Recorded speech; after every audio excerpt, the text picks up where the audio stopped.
At this very moment, approximately 200 billion trillion stars exist throughout the universe we can observe. Every single one shines brilliantly against a void of space. Countless numbers hosting planetary systems that might support living organisms. Given such staggering quantities, our cosmos ought to overflow with advanced societies. Thriving extraterrestrial metropolises should populate far-off planets. Our astronomical instruments should detect communications from innumerable intelligent species. Artificial illumination from endless technological cultures should fill our evening skies. Yet, nobody's out there.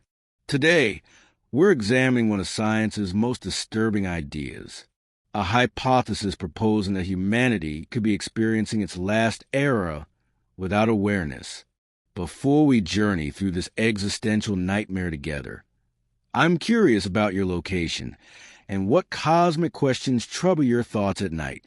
Should these profound puzzles resonate with you, I'd appreciate your support through a like and possibly a subscription to our community exploring universal mysteries. Prepare yourself. Our narrative commences immediately. We're discussing the Great Filter Hypothesis. Once we conclude tonight, you'll grasp why leading intellectuals think we're competing against an unseen countdown that began when our ancestors initially gazed skyward. Imagine this scenario from 1950. During a summer afternoon at New Mexico's Los Alamos National Laboratory, four extraordinary physicists walk toward their midday meal. Their topic concerns flying saucers and the current UFO phenomenon dominating American newspapers. The discussion feels casual, almost humorous, as these scientific giants speculate about superluminal travel and extraterrestrial encounters. Subsequently, upon reaching the dining facility, one grows quiet. His thoughts have shifted from light-hearted conversation towards something considerably deeper. Mathematical calculations flood his consciousness. Our galaxy contains 200 billion suns. Cosmic development spans billions of years. Infinite possibilities exist for organisms to arise, advance, and colonize space. Abruptly, Enrico Fermi addresses his companions with an inquiry that would trouble our species for generations ahead. Where's everyone? These three straightforward words encapsulate perhaps our greatest unsolved mystery. Considering the universe's immense dimensions and the unfathomable duration since creation began, intelligent organisms should emerge not merely possibly, but certainly, frequently indeed. Evidence of alien cultures should surround us. Their broadcasts should reach our radio observatories. Their relics should greet our exploratory vessels. Our very existence demonstrates that consciousness can develop universally. Why then do we detect it nowhere else? This question became the Fermi Paradox. Scientists have grappled with its meaning for 7 decades. Each resolution attempt generates additional questions, more troubling scenarios regarding consciousness and intelligence throughout existence. However, in 1996, economist Robin Hanson presented an answer so alarming it transformed our perception of humanity's destiny. Working from Oxford University's Future of Humanity Institute, Hanson revealed his concept termed the Great Filter. His hypothesis combined elegant simplicity with frightening consequences. The Great Filter proposes that somewhere between non-living chemicals and galaxy-spanning civilizations exists an obstacle so formidable that virtually no species overcomes it. Consider it a universal barrier eliminating nearly all prospective life, rendering space primarily vacant and soundless. This barrier might lie behind us, clarifying alien absence despite cosmic vastness. Alternatively, it awaits ahead, prepare to destroy our society as it destroyed innumerable predecessors. The implications prove monumental. Should the Great Filter exist in our history, we represent exceptionally lucky survivors who conquered impossible probabilities. We're universal lottery champions, statistical outliers who develop intelligence in a cosmos where such development proves extraordinarily uncommon.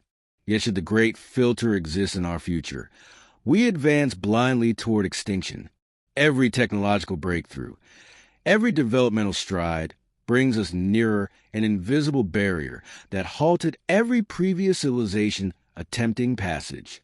Understanding our situation requires tracing the evolutionary journey bringing us here. Hansen identified 9 essential stages any species must navigate achieving what he termed explosive lasting life, the capacity for galactic expansion and permanent stellar colonization. The process starts with stage 1, the appropriate stellar system.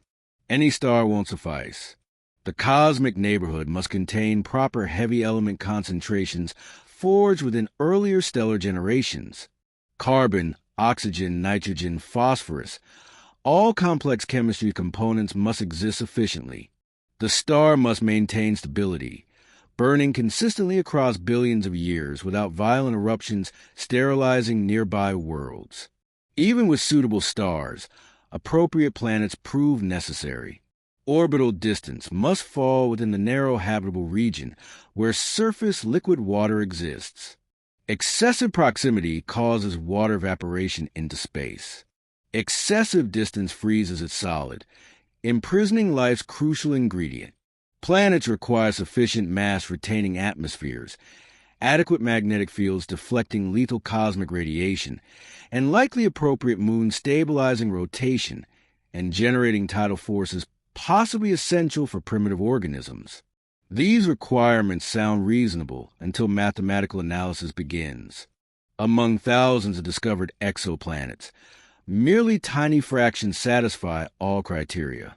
Most orbit excessively near or distant from their suns. Many circle red dwarf stars bombarding planets with destructive radiation. Others lack stable environments needed for billions of years of continuous development. Assuming we've won this initial cosmic gamble, possessing the ideal star, ideal planet, all necessary components sitting in temperate oceans beneath protective atmospheres, what follows is stage 2, reproductive molecule emergence. Here matters become genuinely enigmatic. Within early Earth's primordial mixture, somehow non-living compounds must self-organize into initial self-copying molecules. This process, termed abiogenesis, represents one of universal history's most profound transformations. The instant dead matter initially became living. Scientists have attempted laboratory recreation for decades. The renowned Miller-Urey experiments from the 1950s demonstrated that organic compounds could form under early Earth-like conditions. Yet creating several amino acids in laboratory glassware vastly differs from spontaneously generating complex, self-replicating molecular machinery defining existence. Consider abiogenesis success requirements. Appropriate chemical combinations in correct proportions require exposure to suitable energy sources under proper environmental circumstances for precisely adequate duration. Excessive energy destroys delicate molecular arrangements. Insufficient energy prevents interesting developments. The opportunity window might prove incredibly tight. Even more problematic is the fundamental chicken and egg dilemma.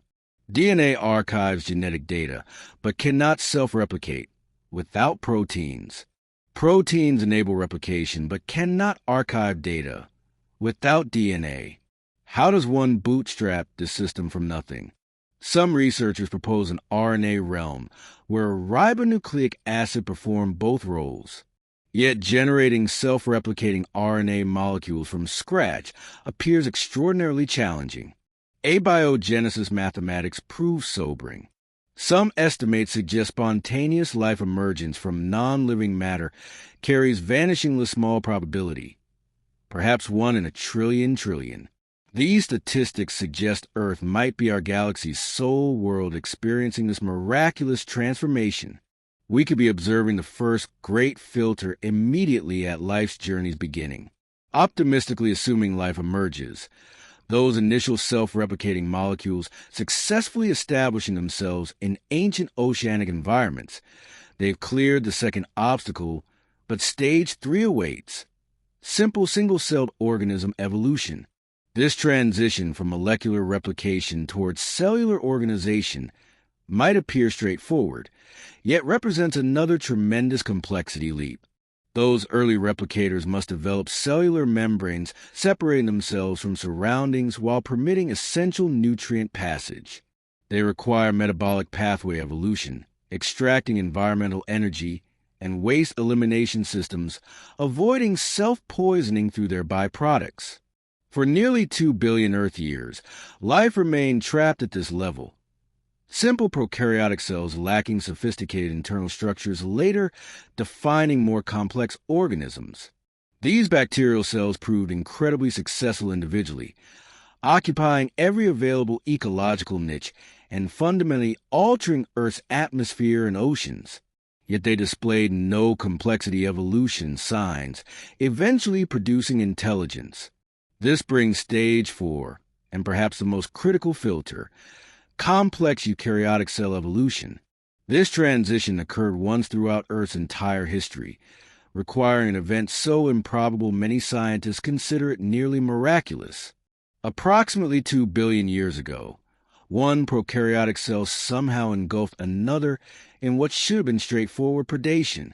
Instead of digestion, the consumed cell survived and began symbiotic internal existence within its host. Across millions of years, this internal resident evolved into mitochondria, the powerhouses supplying every complex cell in your body with energy. This process, called endosymbiosis, created their membrane-bound nuclei and sophisticated internal organelles. Music. Without this singular improbable occurrence, Earth life would still consist entirely of bacteria and archaea.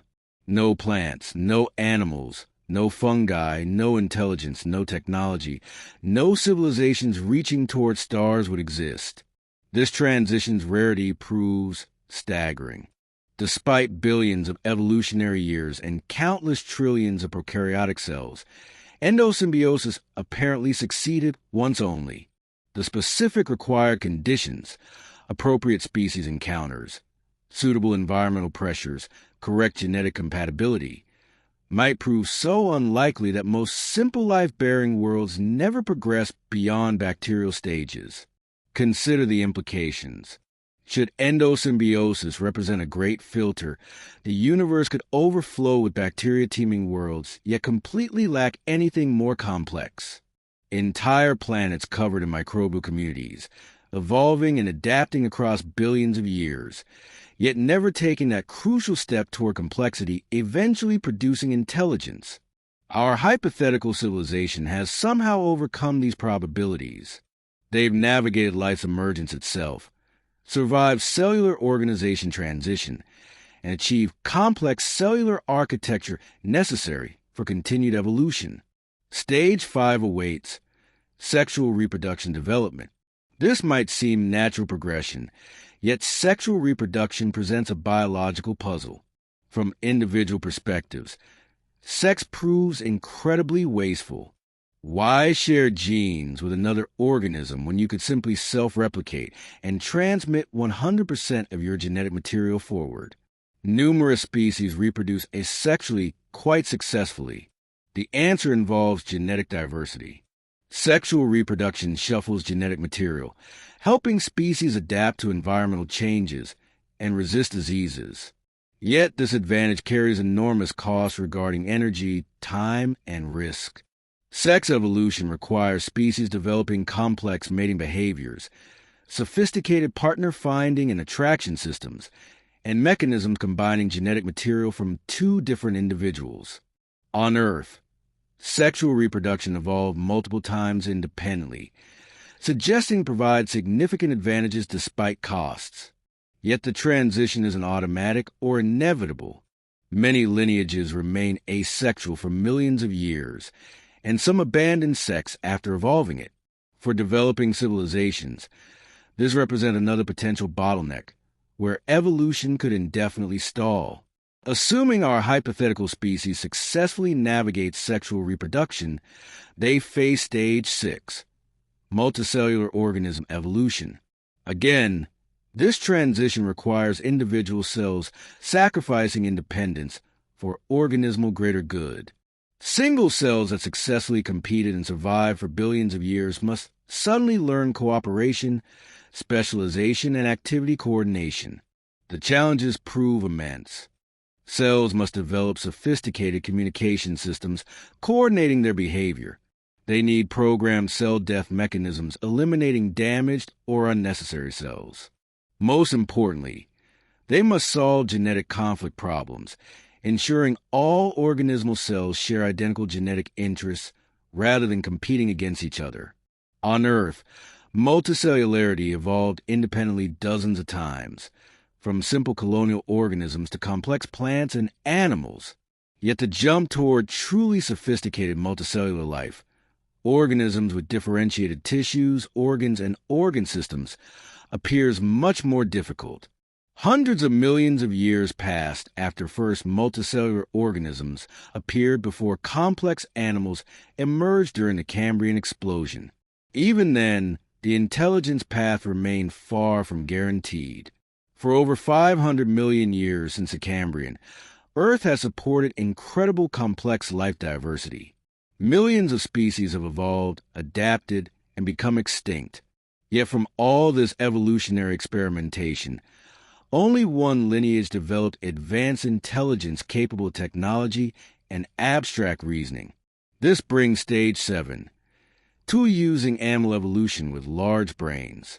Despite hundreds of millions of evolutionary years and countless Earth species that existed, human-level intelligence appears extraordinarily rare.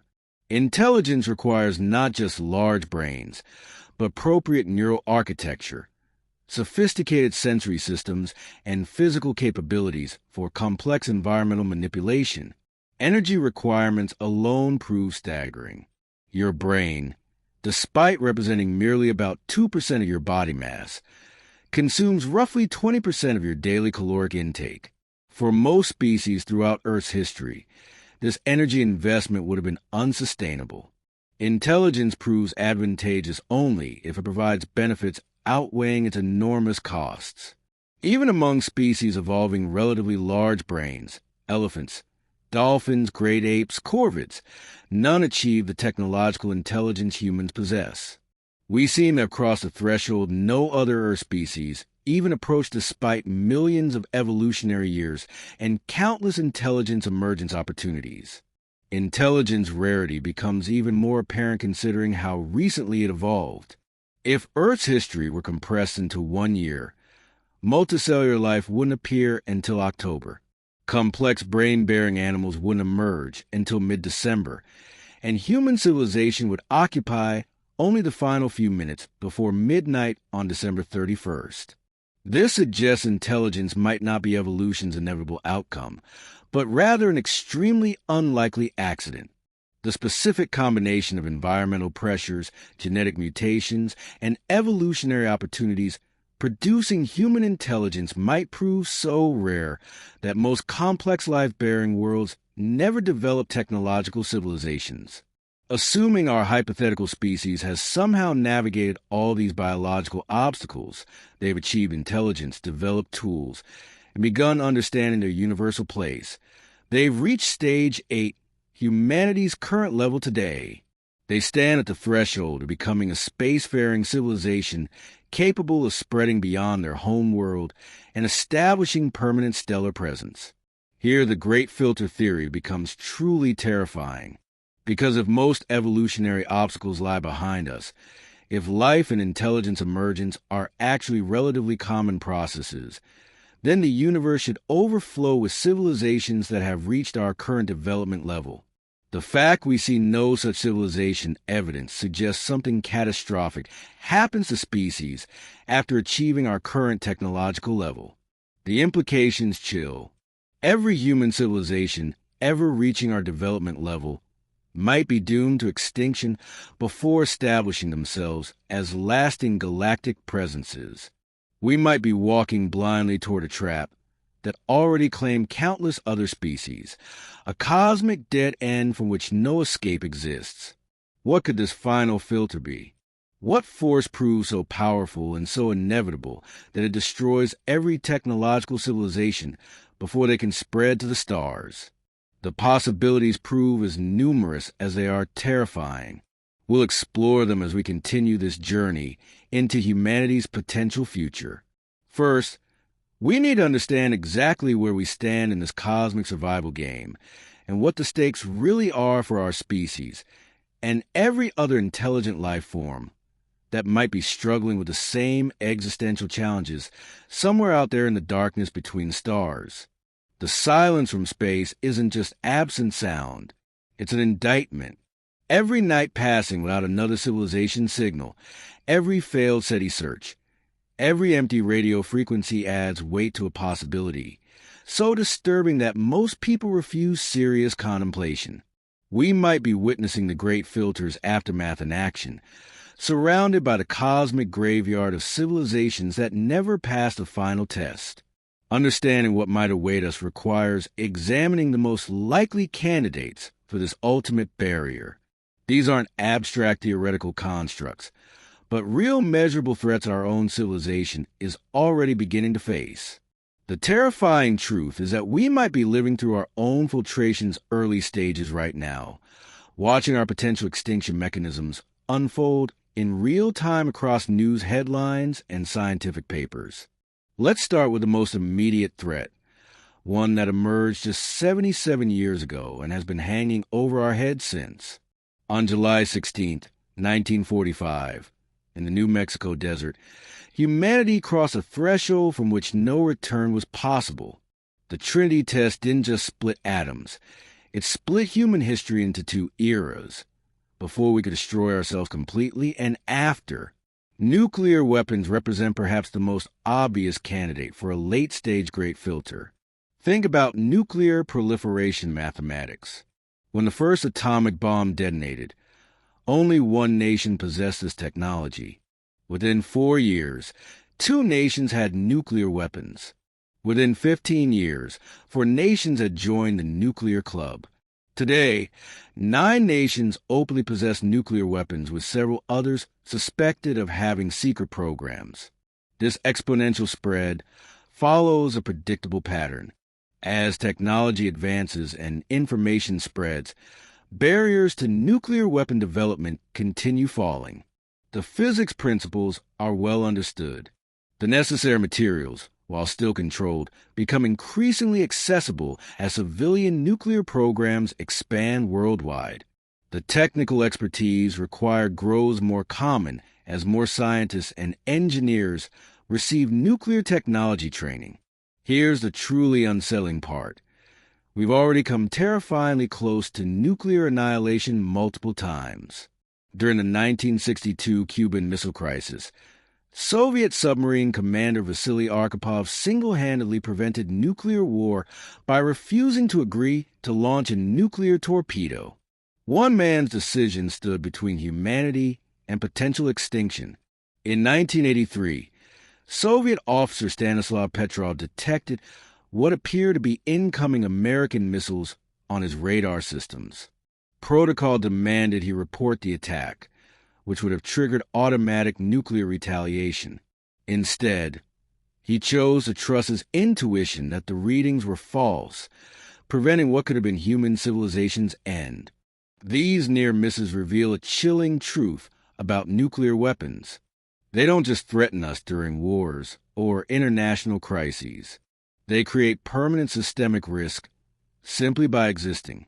As long as thousands of nuclear warheads sit in silos and submarines around the world, possibilities remain for accidental launch, technical malfunction, or miscommunication escalating into global catastrophe.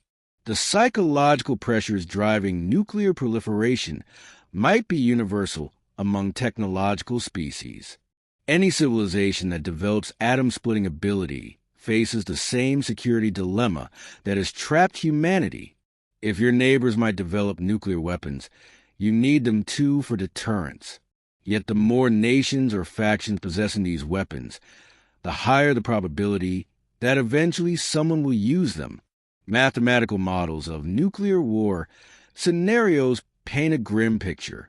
Even a limited nuclear exchange between relatively small nuclear powers like India and Pakistan could inject enough soot and debris into the atmosphere to cause a global nuclear winter, drastically reducing agricultural yields worldwide and potentially leading to mass starvation. A full-scale exchange between major nuclear powers would likely end technological civilization entirely, reducing the human population to pre-industrial levels. If any survivors remain at all, perhaps this is why we don't hear from other civilizations. Perhaps every species that discovers nuclear fission faces the same inexorable logic of mutual assured destruction. Some might manage the threat for decades or even centuries, but eventually the probability catches up with them. A moment of international tension, a computer glitch, a rogue leader, or simply the gradual degradation of command and control systems over time leads to the same inevitable outcome. Nuclear weapons might actually be the least of our concerns. There's another threat emerging on our horizon that could prove far more insidious and difficult to control: the slow-motion catastrophe of environmental collapse. Climate change represents a particularly cruel form of potential great filter because it's caused by the very processes that enable technological civilization. The Industrial Revolution that gave us modern medicine, transportation, communication, and computing also set in motion atmospheric changes that could ultimately make Earth uninhabitable for complex life. The physics of climate change are straightforward and undeniable. Carbon dioxide and other greenhouse gases trap atmospheric heat. Human activities have increased atmospheric CO2 concentrations by over 40% since pre-industrial times. Global average temperatures have already risen by more than 1 degree Celsius, with more warming locked, and even if we stop all emissions today, the real danger lies not in warming's direct effects, but in potential cascading feedback loops that could push Earth's climate system past tipping points from which recovery becomes impossible. As Arctic ice melts, less sunlight is reflected back to space, causing more warming. As permafrost thaws, it releases stored methane and carbon dioxide, accelerating the greenhouse effect. As forests die from heat stress and changing precipitation patterns, they stop absorbing carbon and begin releasing it as they decompose. These feedback mechanisms could trigger what climatologists call a hothouse Earth scenario, where the planet's climate system becomes locked into a new, much hotter equilibrium state. In this scenario, global temperatures could rise by 4, 6, or even 8 degrees Celsius above pre-industrial levels, making large portions of Earth uninhabitable and potentially collapsing the agricultural systems that support human civilization. The timeline for climate catastrophe is measured in decades rather than years, which creates a particularly insidious trap. Unlike nuclear war, which would end civilization in hours or days, climate change unfolds gradually enough that each generation can adapt to slightly worse conditions without recognizing the full crisis scope. By the time the effect becomes undeniably catastrophic, the climate system's momentum makes reversal extremely difficult or impossible. This gradual onset might explain why climate change could serve as a universal great filter. Any technological civilization that develops industrial processes will face the temptation to exploit fossil fuels and other high-energy resources. The immediate benefits of industrialization are enormous: increased food production, improved healthcare, rapid technological advancement. Yet the long-term costs accumulate invisibly in the atmosphere until they reach a critical threshold. The challenge for any developing civilization is to recognize this trap early enough to avoid it. This requires unprecedented global cooperation, long-term thinking that extends far beyond typical political and economic cycles, and a willingness to make short-term sacrifices for long-term survival. These may be rare qualities among intelligent species, especially during rapid growth phases characterizing early technological development. Even if a civilization recognizes a climate threat, solving it requires overcoming collective action problems on a planetary scale. Every nation or group has incentives to continue using cheap fossil fuels, while hoping others will bear the cost of transitioning to cleaner alternatives. This tragedy of the commons could prove insurmountable for most species, leading them to choose short-term economic benefits over long-term survival until it's too late to change course. Climate change and nuclear weapons are threats we can at least understand and potentially prepare for. There's another candidate for the great filter that might be far more dangerous precisely because it's so unpredictable: the development of artificial intelligence that surpasses human capabilities. Unlike nuclear weapons or climate change, artificial general intelligence represents a fundamentally different risk category. It's not just another technology we need to manage carefully, but potentially the last technology we'll ever need to invent. Once we create machines that can think and learn as well as humans, those machines will be able to improve themselves at an exponential rate, rapidly surpassing their creators. This process, known as an intelligence explosion or technological singularity, could unfold with breathtaking speed. While evolution took millions of years to develop human-level intelligence, an AI system might be able to redesign itself to become super intelligent in a matter of days, hours, or even minutes once it crosses the threshold of human-level capability. The problem isn't that such systems would necessarily be malicious or hostile toward humanity. The problem is ensuring that their goals remain aligned with human values and interests as they become exponentially more capable.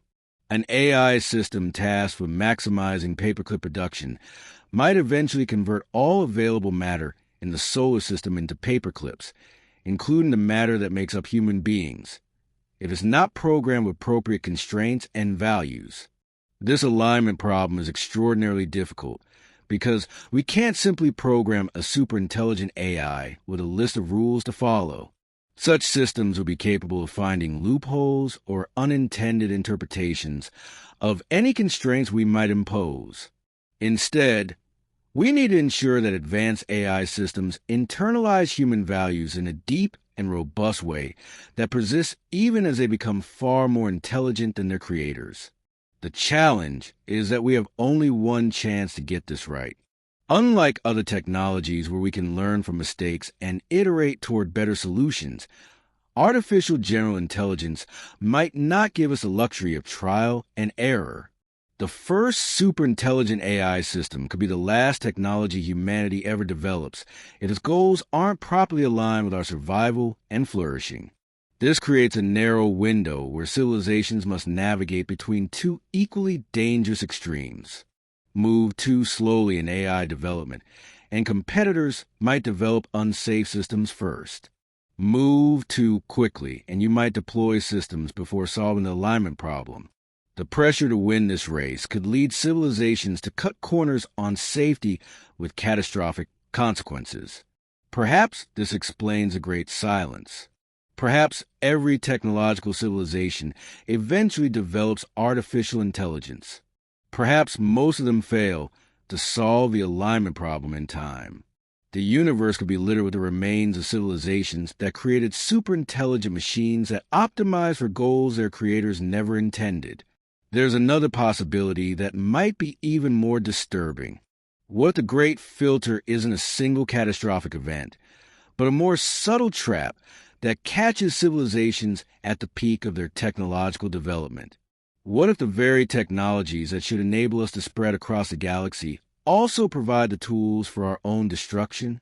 Consider the double-edged nature of advanced biotechnology. The same techniques that could eliminate genetic diseases and extend human lifespan also make it possible to engineer pathogens with unprecedented lethality. As our understanding of genetics and synthetic biology advances, the barriers to creating dangerous biological agents continue to fall. Unlike nuclear weapons, which require rare materials and sophisticated industrial infrastructure, biological weapons could potentially be created by small teams with relatively modest resources. A single laboratory accident or deliberate release could unleash a pandemic far more devastating than COVID-19, potentially wiping out the majority of the human population before effective countermeasures could be developed. The interconnectedness that characterizes advanced technological civilizations makes them particularly vulnerable to biological threats. Global transportation networks that can carry people and goods around the world in hours also provide pathways for pathogens to spread faster than public health. What I'm about to reveal will shatter everything you think you know about the interstellar object designated C/2025A1 Atlas and the unprecedented, terrifying reality that is currently transpiring within our own solar system. While the world's most distinguished experts are locked in a relentless public debate, arguing whether it's merely an unusual comet or something far, far stranger, confidential reports, leaked documents, and data from high-level, military-grade surveillance networks tell a dramatically different, incredibly unsettling story. It's a truth that powerful governments and institutions are aggressively collaborating to suppress and keep out of the public domain. Just a few days ago, a powerful, sudden coronal mass ejection, CME, a massive burst of solar wind and magnetic fields, impacted Atlas directly. The object's reaction was not only anomalous, but an outright defiance of all established laws of classical and quantum physics as we understand them. Instead of being vaporized, damaged, or simply deflected, the interstellar visitor seemingly absorbed the energy equivalent of 1 trillion thermonuclear bombs. More astonishingly, it converted this colossal raw energy surge into highly organized, structured, and directional radio signals that were unequivocally aimed directly at our planet, Earth. The sudden, intense 40-fold spike in the object's luminosity was not a random, natural fluctuation caused by vaporizing ice. It was a controlled, deliberate, and technologically impossible manipulation of energy for any inert celestial body. This implies a power source and control system far beyond our current capabilities. But that immense energy absorption is only the tip of this chilling iceberg.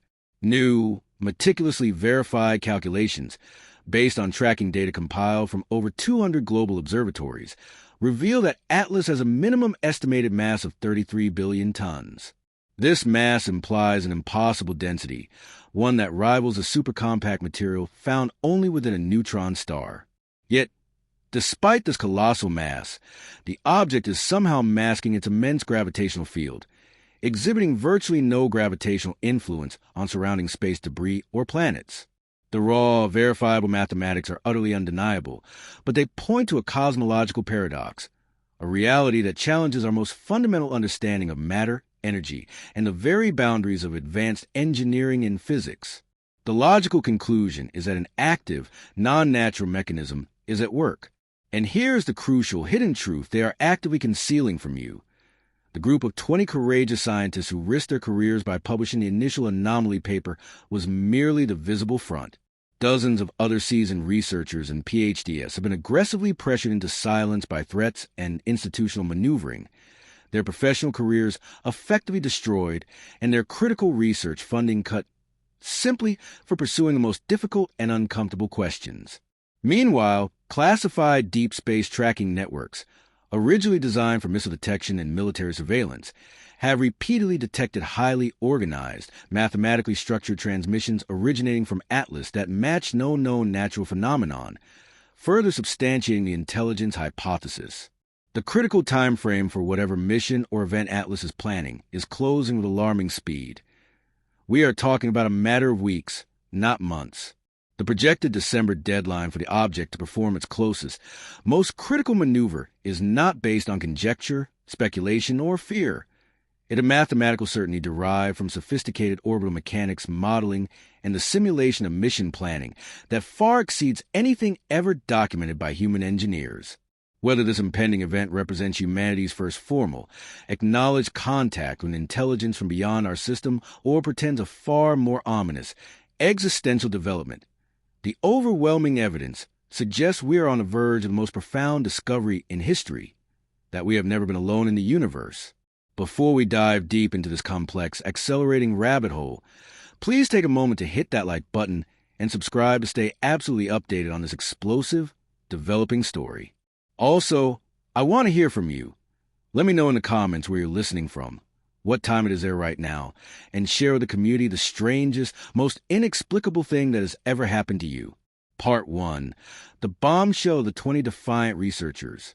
On September 19th, 2025, an unprecedented scientific paper was released, instantly fracturing the comfortable consensus of the astronomical community.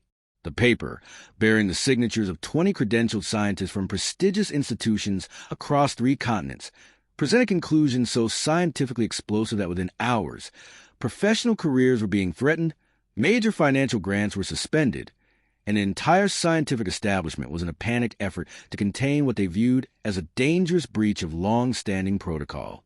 The paper's title was intentionally sober and technical: Statistical Analysis of Trajectory Anomalies in Interstellar Object C/2025 A1 Atlas. Yet, hidden within the dense mathematical formulations and careful, academic language was a single, terrifying, and professionally stake-claiming assertion: Atlas's observed behavior is mathematically and physically inconsistent with that of any known natural object. Dr. Elena Vasquez, a planetary dynamics specialist from the European Southern Observatory and the paper's lead author, possesses impeccable research credentials and a methodology beyond reproach. Her conclusion was utterly devastating to all conventional explanations.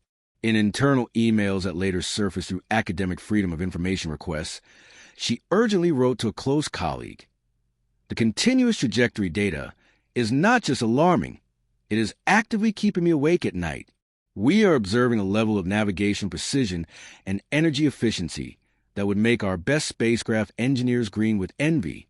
This is not a random coincidence. This is absolutely not a natural occurrence.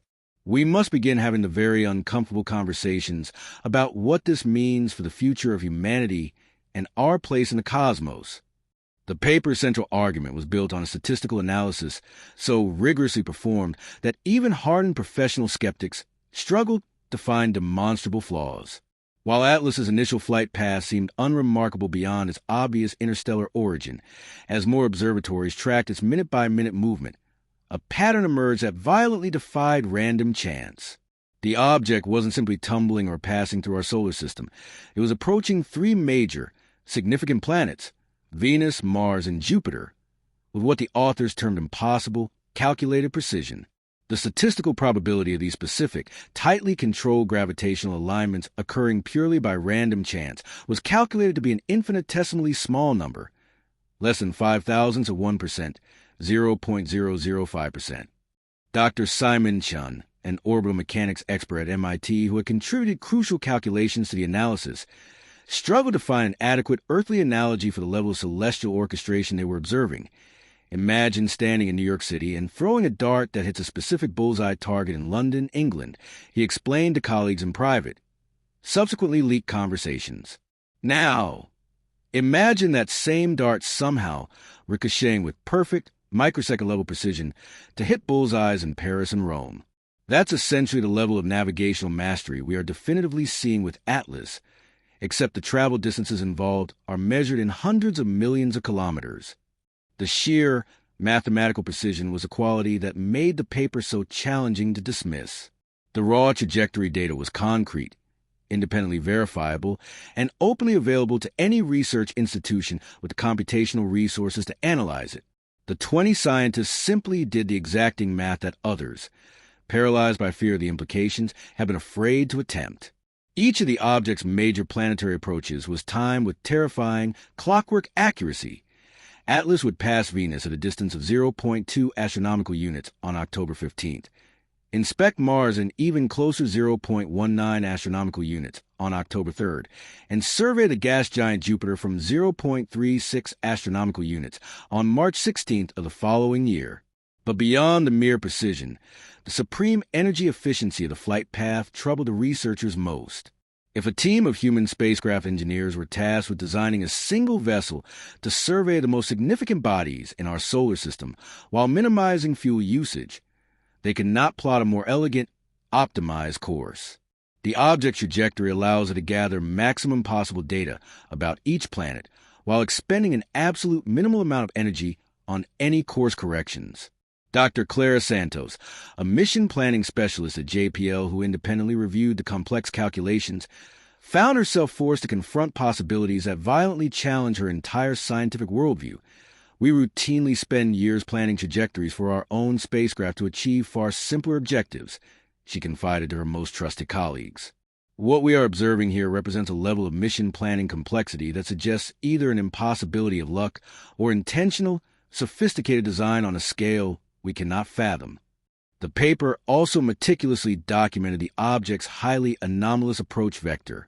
Unlike typical, randomly arriving interstellar visitors that enter the solar system from random directions, Atlas arrived from the direction of Sagittarius, aiming directly toward the galactic center. With a high density and crowding of background stars would have naturally concealed its approach and masked its light until the very last possible moment. It was as if the object had been deliberately concealed until it was already deep within our system. The timing of its discovery was equally suspicious. Atlas was spotted only as it reached Jupiter's orbit, giving humanity a mere few months to observe and analyze it before it would disappear behind the sun's blinding light. Dr. Elias Kahn, a computer modeling specialist who ran thousands of simulations at Stanford, found himself questioning the most fundamental assumptions he had held throughout his professional career. Natural objects do not optimize their flight paths for efficiency or concealment, he explained in Internal Communications. They are governed by the raw, brutal laws of physics, but they do not demonstrate strategic thinking. What we are seeing here looks, for all the world, like someone plotted this course with specific, self-aware objectives in mind, decades or centuries ago. The institutional academic response was immediate, harsh, and brutal. Within 24 hours of its publication, senior scientists from NASA, the European Space Agency, and major global universities issued emergency statements aggressively questioning the methodology, attacking conclusions, and even dismissing professional competence of the authors. They emphasized that Atlas showed clear spectroscopic signatures of being a natural comet.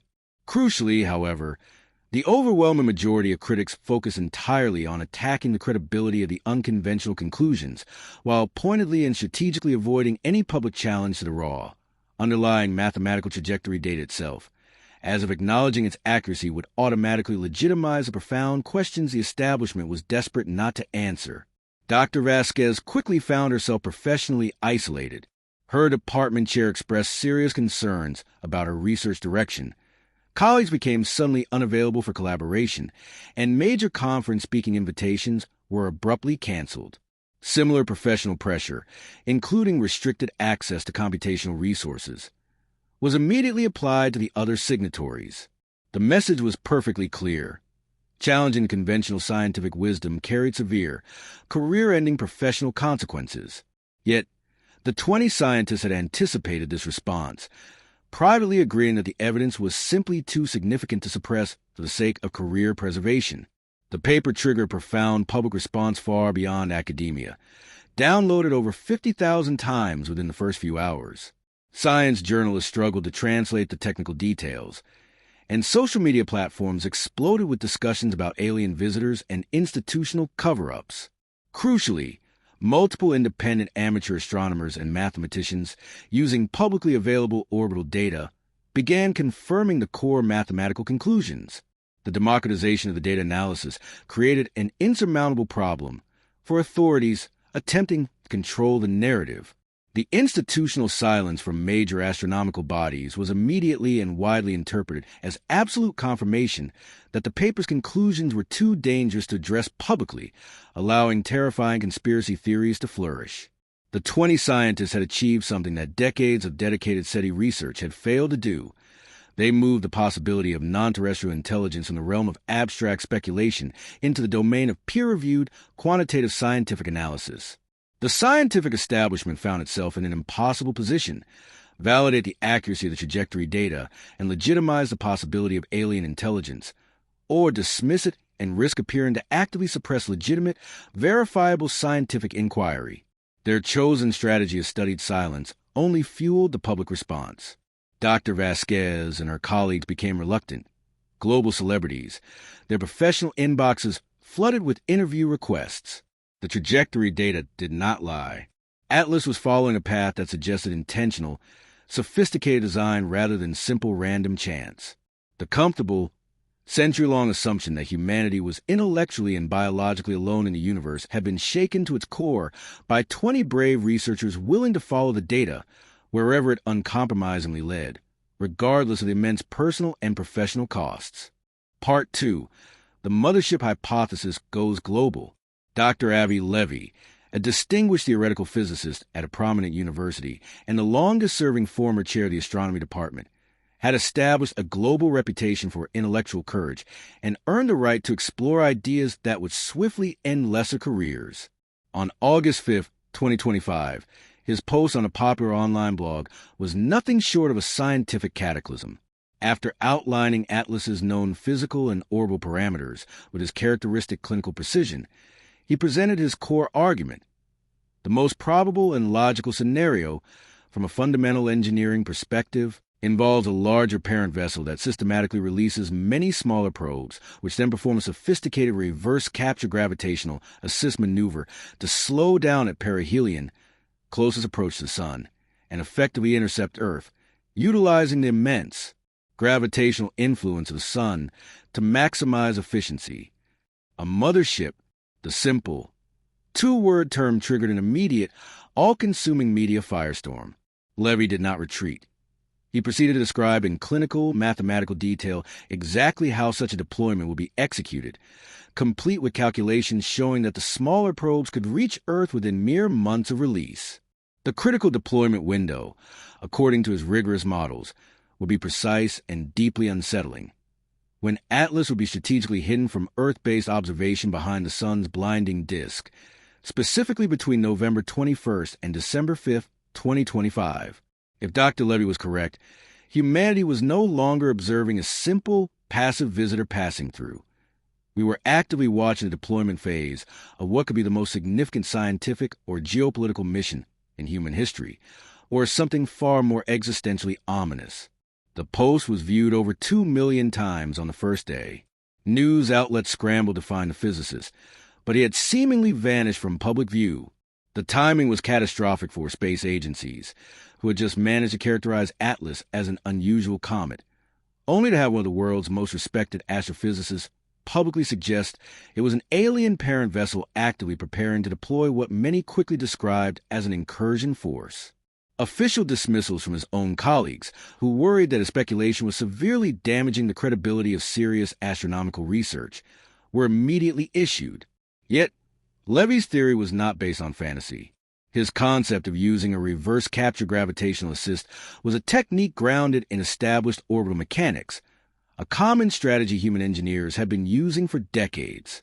Dr. Marcus Harrison, a propulsion specialist at the Jet Propulsion Laboratory, JPL, who had worked on multiple successful Mars missions, found himself reluctantly confirming the theoretical soundness of Levy's scenario. In a peer-reviewed paper published just weeks later, Harrison demonstrated that the reverse capture concept was not just technically possible, but optimal for the reconnaissance mission Levy described. If an interstellar mission were engineered to deploy probes in a foreign solar system, this approach would maximize mission efficiency while simultaneously minimizing detection risk, he wrote. It represents a level of elegant engineering that any human mission planner would universally admire. The academic credibility of this professional endorsement made dismissing the parent vessel theory as mere fantasy impossible. Simultaneously, amateur radio operators around the world suddenly found themselves at the forefront of the investigation. Thousands of ham enthusiasts, many of whom had been casually monitoring the object, began reporting unusual, intermittent, yet highly structured signals that seemed to align perfectly with Levy's deployment timeline. Marcus Chun, a retired electronics engineer, was among the first to notice the distinct mathematical patterns in the signals he was detecting. "I've been actively listening to deep space for 40 years, he explained in a YouTube video that quickly garnered millions of views. "I know precisely what cosmic background radiation sounds like. I know what pulsars sound like. This is fundamentally different. This is organized, coherent, and almost sounds like it's carrying information." His raw recordings, when analyzed by independent audio specialists, revealed distinct mathematical patterns, sequences based on prime numbers and Fibonacci progressions, patterns that were statistically impossible to occur naturally and yet perfectly consistent with how an intelligent entity might attempt to signal its presence to alien observers. Government agencies found themselves facing an information management crisis unlike any in their experience. Acknowledging the amateur radio reports would immediately lend credibility to the idea of active alien communication. Dismissing them outright risked appearing to actively suppress legitimate, publicly available scientific data. The chosen, passive solution was a strategy of studied silence, a tactic that only further fueled the proliferation of conspiracy theories. Further computer simulations run by independent aerospace engineers confirmed that Levy's proposed deployment strategy was, indeed, optimal for an interstellar reconnaissance mission. Dr. Elisa Park, a systems engineer at MIT specializing in multi-body orbital dynamics, published a detailed analysis demonstrating that Atlas could theoretically deploy dozens of small probes while seamlessly maintaining its primary trajectory, thus creating a comprehensive, internal solar system survey network. The deployment pattern Levy describes will allow for systematic, concealed reconnaissance of all major planetary bodies while maintaining absolute operational security. Park wrote, "It represents sophisticated mission planning that vastly exceeds anything in our current technological capabilities." The international response was profoundly telling, revealing the deep, hidden concerns governments held about Atlas. Space agencies that had initially dismissed the alien theories began carefully hedging their public statements with language about ongoing investigation and evolving understanding. Russia's head of space research suggested that international cooperation on monitoring Atlas should be expanded immediately and stated, "This object represents phenomena that no single nation can fully understand alone." China, typically highly secretive about its space surveillance activities, suddenly began sharing detailed, specific tracking data with international partners. The most disturbing element of the entire hypothesis was Levy's analysis of the stealth deployment advantage. According to his calculations, any probes released by Atlas during its solar approach would be rendered virtually undetectable until they chose to reveal themselves. The combination of intense solar radiation interference and the probe's presumed small size would make tracking them impossible with the current Earth-based technology. The calculated deployment window provides perfect operational cover. Levy wrote in a widely circulated follow-up post, "Any released objects will be completely masked by the sun's immense radiation, effectively hidden within the electromagnetic chaos of our star's immediate vicinity. By the time these objects become remotely detectable, they would have already arrived precisely wherever their mission required them to be." The unsettling possibility of sophisticated, undetected alien surveillance technology operating deep within Earth's vicinity represented a fundamental and profound shift in how people understood their planetary security. Intelligence agencies around the world suddenly found themselves having to integrate what was previously science fiction into immediate, operational planning reality. The mothership theory had irrevocably transformed the entire conversation about our mysterious visitor from a scientific curiosity into a global, existential anxiety over potential, imminent first contact. Part 3, Anomaly Alert, the growing feature mystery. Dr. Michael Young had been conducting routine photometric observations at the European Southern Observatory when he noticed something that fundamentally altered the scientific understanding of Atlas and confirmed the worst fears of the 20 scientists. It was late on September 27, 2025, just past 2 a.m. local time, when his extremely sensitive instruments registered readings that made him question his own equipment calibration. Atlas was unmistakably growing. This was emphatically not the typical expansion that astronomers expect from comets as they approach the sun, where sublimating ice develops longer tails and larger comas. Yang's meticulous measurements showed that the solid, central nucleus itself appeared to be physically expanding and changing its shape, developing new, structured features that were definitively absent the night before. Yang ran the data through every known filtering algorithm, checking for atmospheric distortion, instrumentation errors, and even subtle shifts in the object's orientation that could create the illusion of growth. The results were irrefutable. The object's core, estimated at 5.6 kilometers in diameter, had registered an increase in surface area that corresponded to the addition of roughly 4.5 square kilometers of new structure, an increase of nearly 5% in less than 8 hours. This change was happening too quickly and too symmetrically to be a random chunk of ice sloughing off or a sudden outgassing event. The new geometry, when analyzed, revealed an unnerving pattern, a series of highly ordered, crystalline structures that appeared to be forming on the sunward side of the object. A leaked memorandum from the Planetary Defense Coordination Office, PDCO, drafted immediately after Yang's data was privately shared, referred to this phenomenon not as cometary activity, but as self-replication event 1, or SE1. The term, borrowed from theoretical discussions about self-replicating artificial intelligence probes, was an indicator of the high-level panic. The core concern was simple. If Atlas was a technological construct, was it now building something using the solar system's resources?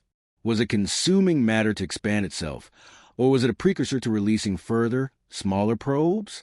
Further complicating the mystery was the object's strange energy balance.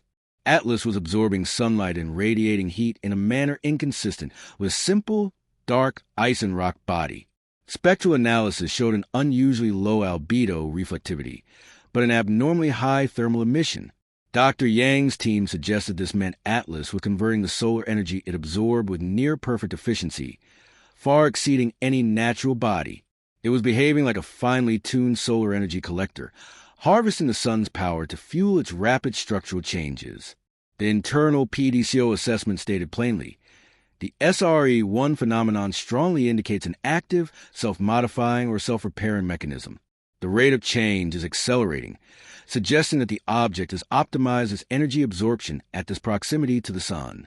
If this is a technological artifact, its capacity for autonomous self-engineering is exponentially greater than predicted in early contact scenarios.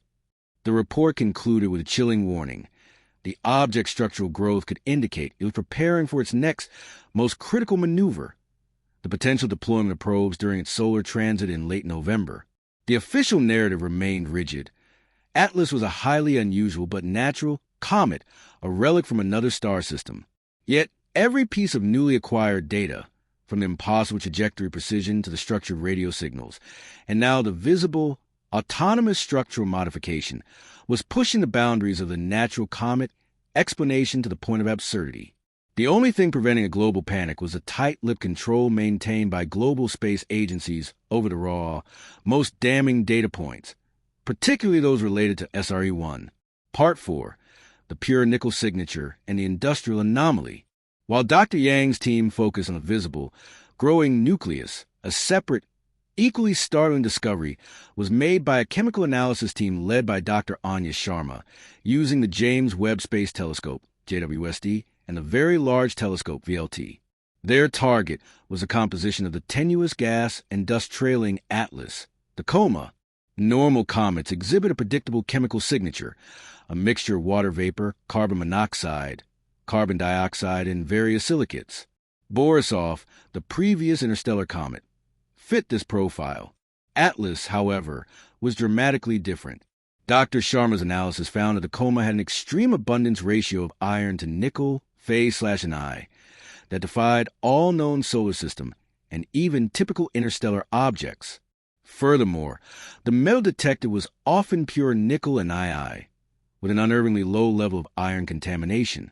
In natural celestial bodies, iron and nickel are almost always found together, remnants of supernova nucleosynthesis. Pure nickel, especially in a gas coma, is a profound anomaly. Dr. Sharma's team, in a preprint paper, explained the challenge. At the current distance of Atlas from the Sun, the surface temperature is far too low to vaporize refractory minerals containing nickel and iron. Their presence in a coma at this distance is highly puzzling and suggests the material is being released via a mechanism other than simple solar heating. The only known terrestrial process that yields such high-purity nickel is industrial refinement and metallurgy, a key process in creating high-strength alloys. This finding introduced the concept of technosignatures at the elemental level. Was the pure nickel an accidental byproduct of a technological process, or was it a deliberate, engineered component? The hypothesis was that the object's outer layers were comprised of a durable, heat-resistant alloy, and the pure nickel observed was sublimating from a structurally critical component that was being actively repaired or shed.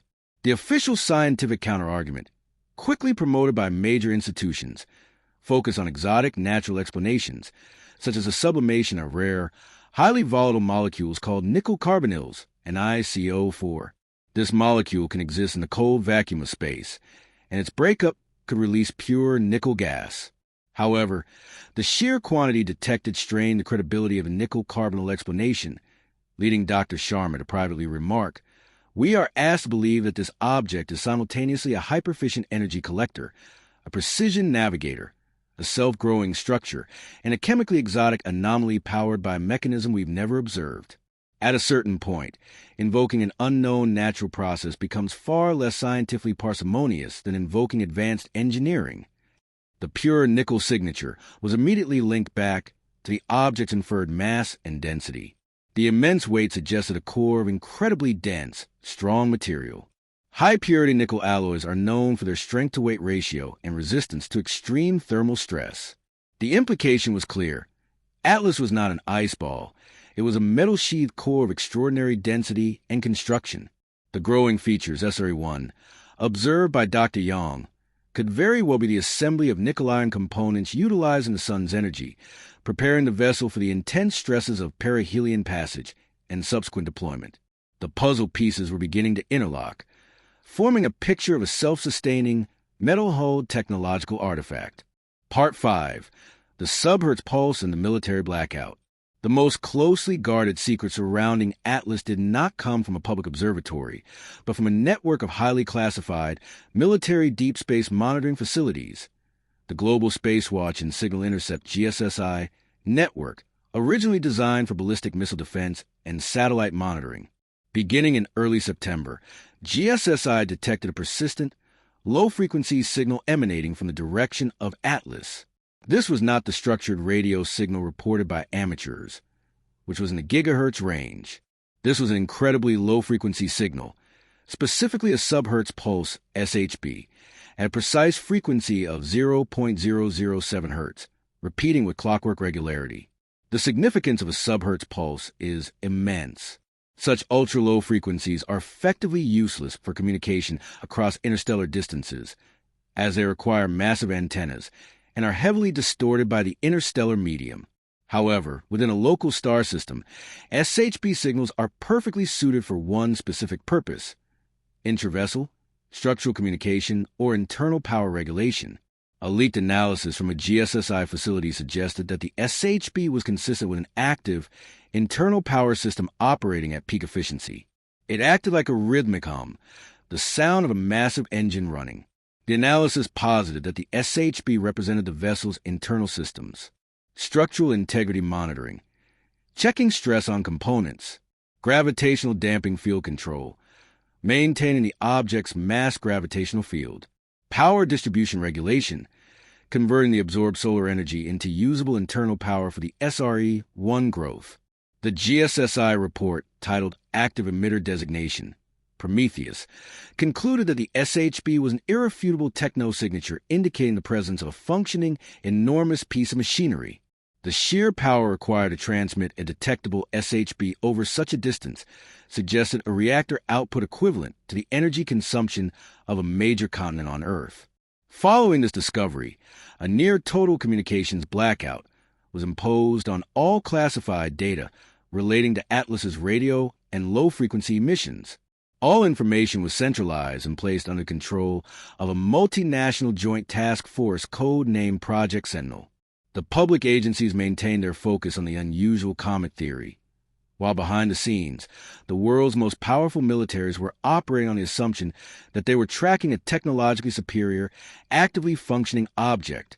The greatest fear was that any attempt to communicate with the object or to publicly acknowledge the SHB would constitute an act of first contact and potentially reveal humanity's position to a potentially hostile intelligence. The prevailing dark forest theory, which posits that silence is the best strategy in a dangerous galaxy, became the unofficial operating principle for Project Sentinel. Part 6. The December deadline and the solar transit maneuver. The most pressing and terrifying aspect of the Atlas event remains the imminent timeline dictated by orbital mechanics. The object's trajectory is not merely hyperbolic.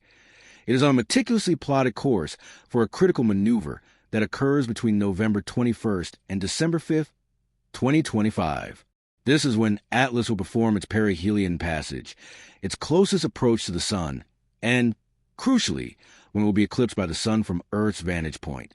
This solar transit provides absolute operational cover for any technological artifact. Solar interference.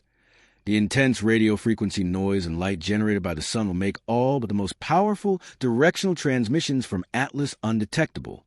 Gravitational assist. Perihelion is the optimal point to perform any major course correction or change of velocity, using the sun's gravity for a powerful orbital maneuver, a technique where a spacecraft fires its engines closest to a celestial body to gain maximum speed. Dr. Avi Levy's original mothership hypothesis predicted this exact window for the deployment of probes. The SRE-1 growth in the pure nickel anomaly strongly suggests a manufacturing or preparation phase is underway, utilizing the sun's massive energy output. The theory among the now silenced dissenting scientists is that Atlas will use the perihelion transit to do one of two things, or both.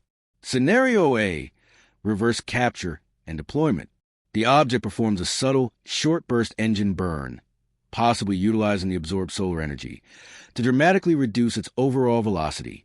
This is a reverse capture maneuver, which would place Atlas into a highly eccentric but permanent orbit around the sun, turning it from a temporary visitor into a permanent orbital station. Simultaneously, it could deploy dozens of small, autonomous probes, the size of a dinner plate or smaller, that would then execute a final course correction toward Earth and Mars. These small probes would be impossible to track until they reached Earth's vicinity, likely by January or February 2026. Scenario B, hyperacceleration and departure. Atlas would perform a powerful, deliberate orbital maneuver to increase its outbound velocity, using the sun's gravity to slingshot itself out of the solar system at an even greater speed. While this seems like a benign outcome, the fear is that this maneuver will be done only after it has successfully deployed and accelerated its probes toward their targets within the solar system, using its massive frame as a temporary power station before exiting. Project Sentinel is paralyzed by the dilemma. They cannot intercept the object or even monitor it effectively during the 2-week blackout window. Their only option is to watch the object enter the sunward zone and then meticulously track its every move as it emerges, hoping to detect any changes in its orbital parameters that would confirm either capture or deployment. The December deadline represents a point of no return, after which the object will have made its critical move, and humanity will simply have to deal with the consequences of whatever has been deployed into the inner system. Part 7. The Enceladus Correlation, the Hidden Ice Moon Target. One of the most complex and troubling theories circulating within the intelligence community involves Atlas's seemingly unnecessary proximity to Jupiter and its later calculated trajectory that will bring it into a narrow corridor of the Saturnian system. Why would an interstellar object on a highly efficient trajectory waste energy, making multiple planetary swings? The answer, according to a recent analysis by the Galileo Project, lies not in the gas giants, but in their moons. Specifically, the target is thought to be Enceladus, the 6th largest moon of Saturn.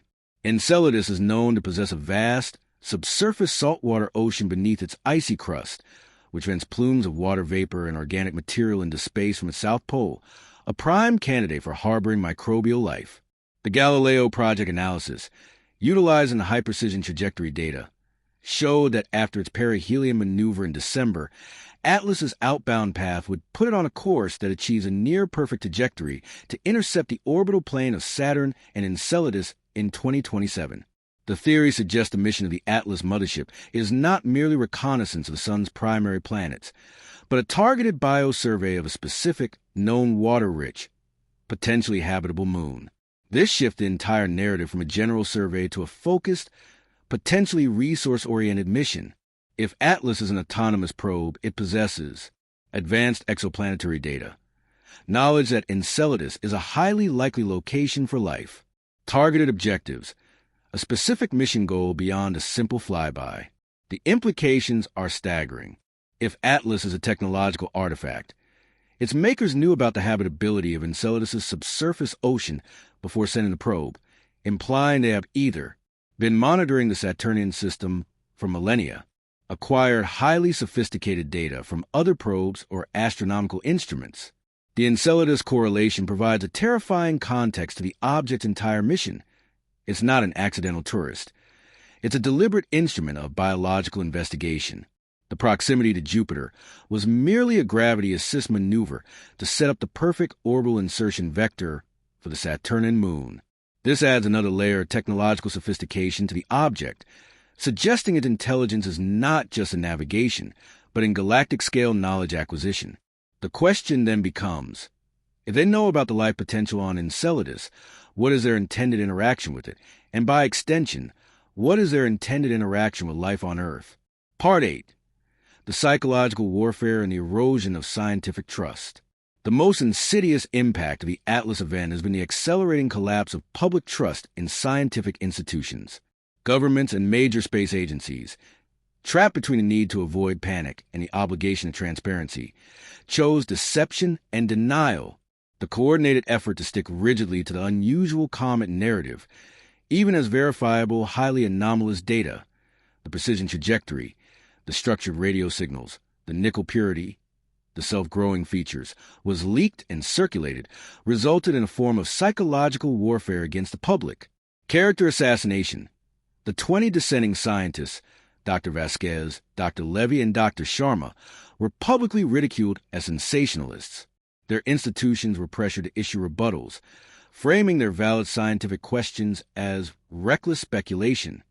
This aggressive campaign served to discredit the messengers rather than refute the data. Data hoarding. The decision by Project Sentinel to black out the sub-Hertz pulse and the most detailed SRE-1 imaging was justified as national security, but cemented the perception of a massive cover-up. This vacuum of information was instantly filled by uncontrolled, often alarmist, speculation online, making it impossible to separate fact from fiction. The crisis of the Great Filter. The potential confirmation of an advanced ETI, particularly one exhibiting potential self-replication, SE1, has created an existential crisis known within academic circles as the Great Filter moment. If Atlas is a highly advanced piece of technology, it means a technological civilization did emerge elsewhere. The question then becomes, why hasn't it colonized the galaxy? The possibility arises that the Great Filter, the ultimate barrier to life's expansion, is ahead of humanity, not behind it. This could mean self-destruction, or more chillingly, that advanced civilizations encounter a force or a hostile environment that limits their lifespan, a force perhaps embodied by the silent, approaching Atlas. The psychological effect of this realization is profound. We are not alone, but our contact may signal the end of our brief, comfortable period of galactic ignorance.